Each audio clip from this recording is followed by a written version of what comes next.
E aí, pessoal, todo mundo firme aí no direito constitucional? Beleza! Vamos seguindo nossa trilha aqui pelos direitos fundamentais, direitos individuais, né? Estamos vendo o direito à segurança. Então, mais um inciso agora que se refere ao direito de segurança e que apresenta a chamada inviolabilidade domiciliar. Inciso bem bacana para a sua prova. É o inciso 11.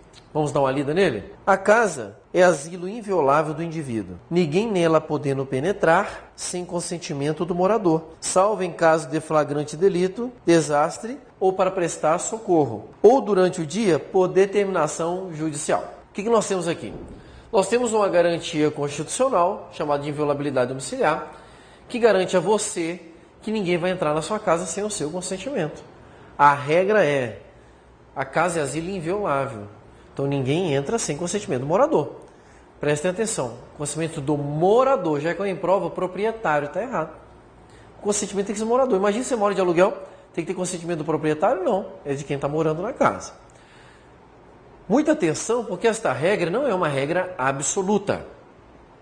A própria Constituição já trouxe algumas hipóteses onde é possível adentrar na casa do morador sem o seu consentimento. Então, olha só. Nós temos aqui como regra, não pode entrar sem consentimento. E 4 exceções. 4 circunstâncias onde você pode entrar na casa do morador sem consentimento dele. Quais são essas 4 situações? Numa situação onde existe flagrante delito, no caso de desastre, para prestar socorro ou por determinação judicial.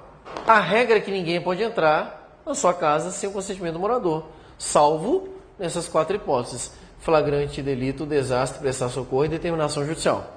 Observe que não está incluído em exceção desse consentimento a entrada do Ricardão na tua casa. Então abre o teu olho, viu? Já arrocha a tua mulher em casa, arrocha o maridão também. Ricardão não pode entrar sem o seu consentimento, tá bom? Senão quebra o vínculo constitucional. Mas voltando aqui, nós temos aí flagrante delito, desastre, prestar socorro, determinação judicial. Nestas hipóteses, pode-se entrar na sua casa sem o seu consentimento. Ficou claro isso aqui? Bem tranquilo, né? Nós temos uma peculiaridade que a própria Constituição diz. Falou assim, olha, nestas 4 situações pode entrar sem consentimento. Desde que, se for por determinação judicial, só durante o dia. Muito cuidado com isso aqui em prova. Muito cuidado. No caso de flagrante delito, desastre ou para prestar socorro, você pode entrar a qualquer hora na casa do indivíduo, sem o seu consentimento. Mas se for por determinação judicial, só pode entrar durante o dia. Durante o dia. Então é muito comum em prova aparecer o dia vinculado a tudo. Então é uma prova recente agora que colocou assim, exceto durante o dia, no caso de flagrante delito, desastre, prestar socorro. Está errado. Gente, para prestar socorro, você não precisa esperar ficar dia. Imagina, a casa está pegando fogo de madrugada. Aí o cara, socorro, me ajuda. Fala assim, cara, desculpa, eu não posso entrar aí agora, eu tenho que esperar amanhecer. É desarrazoado pensar dessa forma, não é? Então, durante o dia, sob determinação judicial. E aí vem alguns conceitos interessantes. Primeiro deles, o que é dia? Não é que você falar que só durante o dia, tem que haver uma definição do que seria dia. A doutrina, ela trabalha com 2 grupos, com 2 teorias. Ou o dia é de 6 a 18, ou o dia é do amanhecer ao entardecer. O STF, analisando o caso concreto, percebeu que era muito difícil você trabalhar com uma teoria ou outra isoladamente. Exatamente por causa das peculiaridades do nosso país, que é um país grande. Então, por exemplo, nós estamos no período aí do horário de verão, onde nós temos horários bem diferenciados. Aqui em Cascavel, se você for 8 horas da noite ali no lago da cidade, lago municipal, você vai ver as pessoas correndo à luz do dia ainda, está claro. Em compensação, se você fosse em João Pessoa, só para tirar uma onda aqui com vocês, passei minhas férias em João Pessoa, quando dava 5 horas da manhã, já acordava assim, o sol batendo na minha cara, eu falei, que isso, gente, já são as 10 horas da manhã, não, era 5 horas da manhã, porque lá o dia nasce mais cedo. Então, devido a essas peculiaridades do nosso país, é importante que conjugue-se as 2 teorias. Foi o que o STF fez. Falou assim, vou analisar o caso concreto. Então, vamos fazer um misto de 6 a 18, do amanhecer ao entardecer. Dependendo do caso concreto, nós vamos analisar o que será dia. Mas o mais usual, a regra, o mais prático para o dia a dia seria você olhar de 6 às 18 horas. Então, você só pode cumprir determinação judicial durante este período. Tranquilo? Outra informação interessante que pode também ser cobrada em prova. Significa o que é casa. A Constituição falou que a casa é asilo inviolável, mas o que é considerado casa? A jurisprudência do Supremo tem interpretado o conceito de casa de forma mais ampla possível, dentro também de uma vinculação com o objetivo deste inciso, né? Então, por exemplo, além de compartimento habitado, né, que seria a nossa casa mesmo, que a gente utiliza como moradia, o STF ele já utilizou dentro do conceito de casa, por exemplo, o quarto de um hotel. Então, o quarto de hotel já foi considerado casa para efeito de inviolabilidade. Questão interessante. Também já foi considerado como casa a oficina mecânica, ou qualquer estabelecimento profissional, estabelecimento comercial, desde aquele balcão ali para a parte de dentro, que é a parte administrativa. Aquilo também é inviolável. E também é inviolável escritórios profissionais.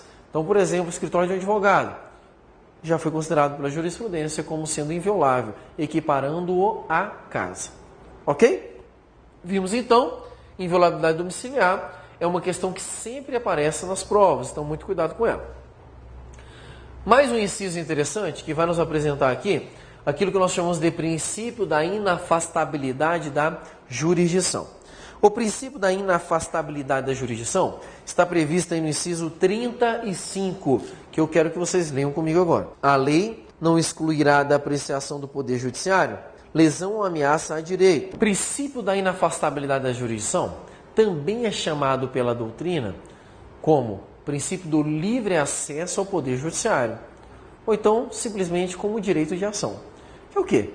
É o direito que as pessoas possuem de pleitearem suas questões diante do Poder Judiciário. Você tem livre acesso ao Poder Judiciário. E o Poder Judiciário não pode se afastar de te atender. Ele pode não te dar o que você pede, mas ele tem que te ouvir. Você pode pedir o que você quiser. Nem sempre você vai ganhar. Mas que ele tem que te ouvir, ele tem que te ouvir. Como obediência ao princípio da inafastabilidade da jurisdição. Este princípio também, ele induz a um outro raciocínio. O princípio da inafastabilidade da jurisdição também significa que não é necessário esgotamento de vias administrativas para se ingressar com uma ação no Poder Judiciário. E isto por quê? Porque são esferas distintas, são esferas que não se misturam. Então, como regra, não é necessário pedir uma coisa administrativamente para depois pedir judicialmente. Então, vamos pegar aqui um exemplo. Você faz um curso, uma faculdade, e você pediu para que alguém te desse você pediu para que alguém te desse seu diploma lá, alguma coisa, fez um pedido na secretaria. Eu pedi na secretaria e o cara não te deu. Ora, você tinha o direito de petição, essa petição não foi atendida. Você não precisa ficar pleiteando o tempo todo dentro da sua faculdade, fazendo pedido para o reitor, faz pedido para o diretor da secretaria, não. Você pode ingressar direto com uma ação judicial, pedindo aquilo ali. São esferas distintas. Esta é a regra. Esta é a regra. Entretanto, nós temos algumas exceções em que exige-se o esgotamento das vias administrativas para se poder ingressar no Poder Judiciário. Ok? Falo para vocês agora quais são essas exceções. Primeira exceção, que alguns doutrinadores consideram exceção, outros não, mas vamos jogar como exceção aqui, é a situação do habeas data. O habeas data. O habeas data é um remédio constitucional e o habeas data é um instrumento utilizado para se proteger a liberdade de informação. Pois bem, através do habeas data, você garante a informação. Alguém recusou te dar a informação, você entra com o habeas data e essa pessoa vai te dar a informação. A legislação que regula a utilização do habeas data exige, para a impetração deste remédio constitucional, que se tenha a comprovação do pedido administrativo e que esse pedido tenha sido recusado. É aquilo que nós chamamos de negativa administrativa. Então, para que você impetre um habeas data, é necessário juntar a negativa administrativa. Isso é requisito para entrar com a ação judicial. Logo, eu não posso, quando eu quero informação, entrar direto com o habeas data. Eu tenho que primeiro pedir administrativamente. Essa seria uma primeira exceção. Uma segunda exceção, nós vamos encontrar também na Constituição Federal, que diz respeito aí àquilo que nós chamamos de justiça desportiva. Está previsto no artigo 217 da Constituição, lá no finalzinho. Justiça Desportiva, apesar deste nome, não é justiça, mas é um órgão responsável para dirimir os conflitos relacionados aos esportes. Beleza. Apesar do nome Justiça Desportiva, ele é um mero órgão administrativo. E a própria Constituição, no artigo 217, diz assim, olha, você só pode questionar problemas relacionados a esportes na justiça comum, se primeiro você esgotar as instâncias da justiça desportiva. Então nós temos aqui uma segunda exceção, onde é necessário o esgotamento das vias administrativas para poder se ingressar no poder judiciário questionando aquela situação. Beleza? Nós temos aí mais uma exceção, também a regra da inafastabilidade da jurisdição, que diz respeito ao chamado laudo da arbitragem, ou laudo arbitral. A arbitragem é um dos métodos mais modernos para a resolução de conflitos existentes no direito brasileiro. A arbitragem, ela está regulada pela Lei 9.307, e esta lei vai trazer como necessidade para a entrada no Poder Judiciário o esgotamento da arbitragem. Geralmente é feito da seguinte forma. A arbitragem é utilizada muito em relações comerciais. Então houve conflito de interesse em relação comercial, você escolhe um árbitro, você nomeia um árbitro, e este árbitro vai tentar equacionar aquele problema. A arbitragem, ela é um método administrativo. Só que quando você elege o foro da arbitragem para solucionar o conflito, a lei da arbitragem diz que você tem que ir até o fim. Você não pode entrar com ação judicial antes de tentar resolver por meio da arbitragem. Lógico que a sentença arbitral, ou laudo arbitral, ele não faz aquela coisa julgada, material. Então é possível que você ingresse no Poder Judiciário para discutir aquilo que foi resultado da arbitragem. Tranquilo? Então seria aqui mais uma situação que funciona como exceção do princípio da inafastabilidade da jurisdição. E uma última exceção diz respeito aí à chamada reclamação constitucional, prevista, gente, na Lei 11.417, que é o instituto mais recente aí, criado nos últimos anos, onde você pode reclamar direto ao Supremo Tribunal Federal o descumprimento de suas decisões, sentenças e súmulas. Pois bem, uma das hipóteses de reclamação constitucional é quando o poder público ele se omite de fazer alguma coisa que ele deveria fazer, descumprindo então uma decisão judicial do STF. Ora, havendo essa omissão do poder público, havendo omissão, é possível que você entre com a reclamação constitucional. A lei de reclamação exige que, para que você reclame ao STF, seja necessário, primeiro, você ter pedido aquela providência. Então, você tem que comprovar com a negativa administrativa que o poder público se omitiu. Só dessa forma, seria possível ingressar com a reclamação constitucional versando sobre esse tema. Ok? Então, nós vimos aí 4 exceções a esse princípio da inafastabilidade da jurisdição. Então, inafastabilidade é a regra. E essas exceções compõem o conjunto da disciplina. Tranquilo? Vamos para mais um inciso, então. Nós vamos ver um inciso agora interessante, que traz uma regra de segurança também, que diz respeito à gratuidade das certidões de nascimento e de óbito. E eu quero que você abra comigo a sua Constituição, no inciso 76. São gratuitos para os reconhecidamente pobres, na forma da lei, a linha A, o registro civil de nascimento, a linha B, a certidão de óbito. Então nós temos aqui um inciso que traz a gratuidade de alguns institutos. O interessante aqui é que ele geralmente quando ele cai em prova, ele cai segundo o texto constitucional.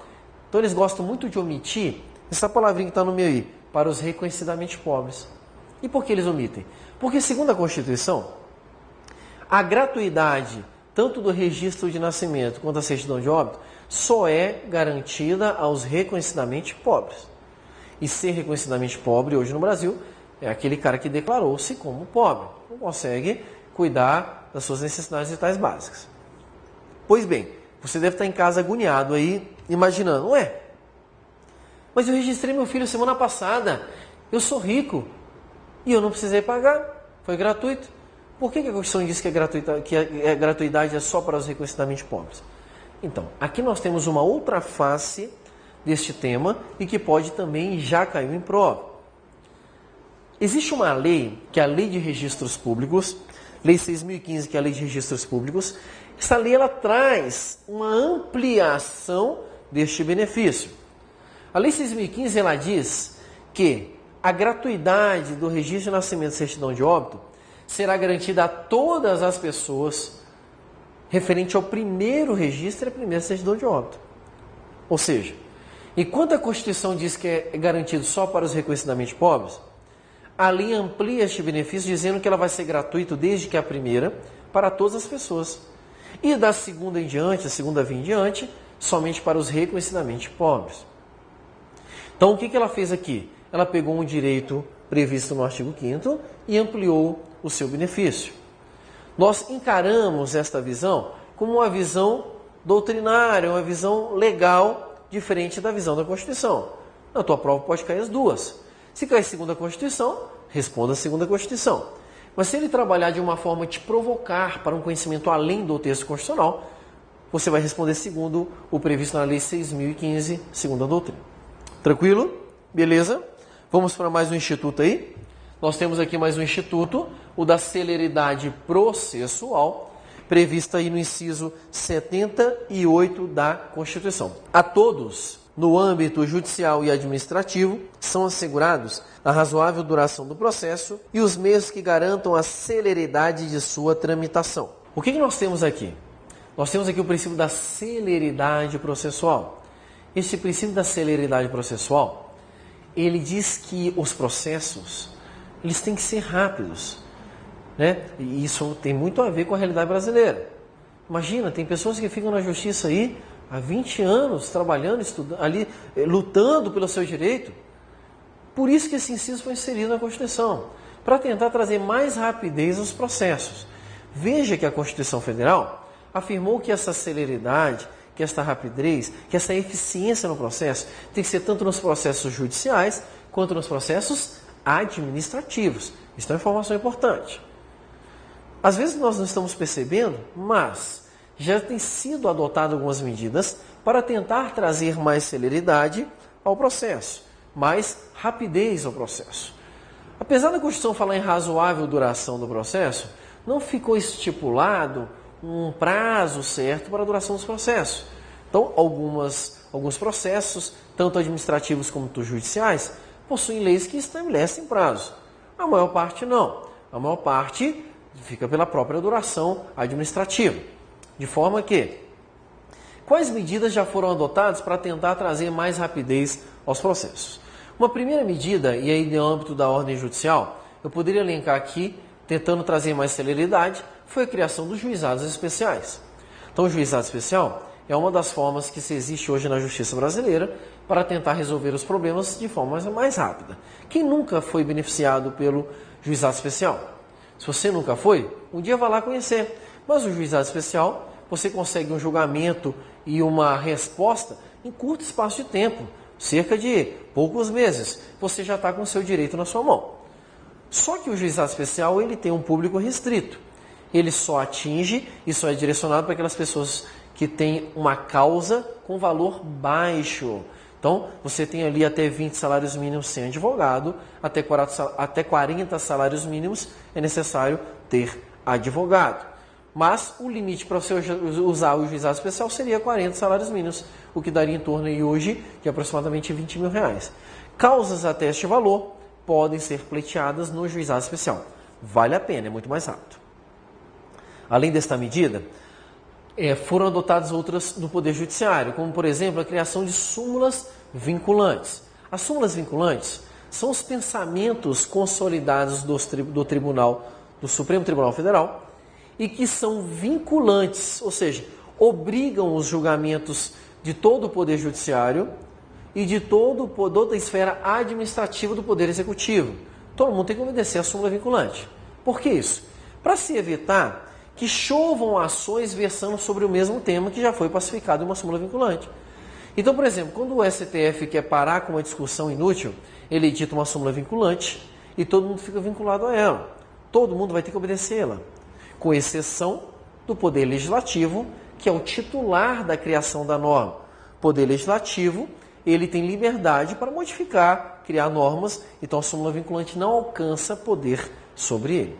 Ok? mas a súmula vinculante seria também uma espécie para trazer celeridade. Outra coisa interessante, também nova, a realização ali no caso do inventário no cartório direto. Então, por exemplo, se você houve uma morte na sua família, não tem bens, não tem discussão, você pode já fazer a partilha ali, o formal ali, direto no cartório. O inventário, que é um procedimento necessário para se resolver os problemas, resolver as discussões referentes aos bens do morto, você vai direto no cartório e resolve. Em 30 dias, você já fez seu inventário, você já resolveu o seu problema. Diferente daquelas coisas que nós vimos, às vezes você que está nos assistindo está até envolvido numa situação de inventário que já dura anos, brigando na justiça para tentar resolver. No inventário no cartório, você já resolve de forma mais rápida. Então são várias as medidas que estão sendo implementadas, tanto no Poder Judiciário como medidas administrativas, para tentar trazer mais celeridade ao processo. Tranquilo?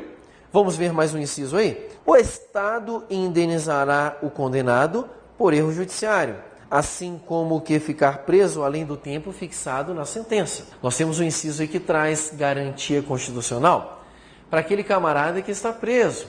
Porque às vezes, quantas vezes nós já vimos aí na televisão aquele cara que foi preso erroneamente? Até um célebre caso dos gêmeos, em que um gêmeo comete o crime, mas o outro é preso no lugar dele. Então, se ficar comprovado que o erro foi do Estado, a pessoa que ficou presa ilegalmente, ou que ficou presa além do tempo, tem direito à indenização por este período. Tá?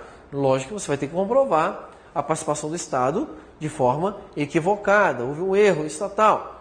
O que não impede, gente, logicamente, que hajam prisões, por exemplo, prisão pré-processo, que aquilo nós chamamos prisões que são antes da sentença, ou prisões que são antes até mesmo do processo, que são prisões cautelares, para se verificar a situação.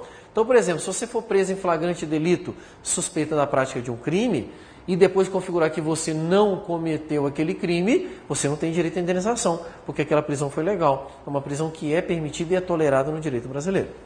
Ok? Vamos ver mais um inciso aí? A lei só poderá restringir a publicidade dos atos processuais quando a defesa da intimidade ou interesse social exigirem. A regra é que todo ato processual é um ato público. Faça o teste. Qualquer dia que você estiver à toa, sem fazer nada, vá num fórum da sua cidade, vá num tribunal e peça para assistir uma audiência. Audiências são públicas, né? Em regra, as audiências são públicas. Você entra lá, assiste a audiência, vê o cara sendo condenado, tudo normal. Mas a Constituição diz que é possível que um ato processual seja produzido já resguardado esta publicidade. Isso vai ocorrer quando estiver interesse da intimidade, a preservação da intimidade da pessoa, interesse social. Como exemplo aqui, preservando a intimidade, nós poderíamos citar o exemplo de uma situação onde uma criança de 4 anos foi vítima de um estupro, né? Violento, não é verdade? Agora tu imagina, seria razoável abrir as portas de uma audiência de julgamento desse? Onde você tem interesse de menores? Principalmente numa situação de estupro que é tão delicado? Lógico que não. Então, numa situação dessa, seria possível ao juiz restringir o acesso a uma audiência. Ok? Nós temos também, por exemplo, os processos que ficam na internet, onde você consulta lá o teu nome. Quando é processo envolvendo o direito de menor, esse menor ele não vem identificado com o nome, ele vem com as iniciais, também para proteger a sua intimidade. Aqui nós temos aqui uma exceção, a publicidade dos atos processuais. Tranquilo? E ainda, se o interesse social exigir. Imaginemos um crime que tenha chocado demais o Brasil, e aí você vai ter uma audiência no tribunal do júri para a responsabilização desse crime, com toda a sociedade furiosa, né, e polvorosa, querendo discutir, querendo justiça. É possível que o juiz restrinja esta audiência para resguardar o interesse social de punição legítima daquela pessoa. Então, existem várias situações onde a publicidade dos atos processuais pode ser restringida. Ok? Vimos aí mais alguns institutos de segurança jurídica. Tá? Existem vários incisos, logicamente nós não vamos ler todos os incisos. Nos encontramos então no próximo bloco aí. Abraço!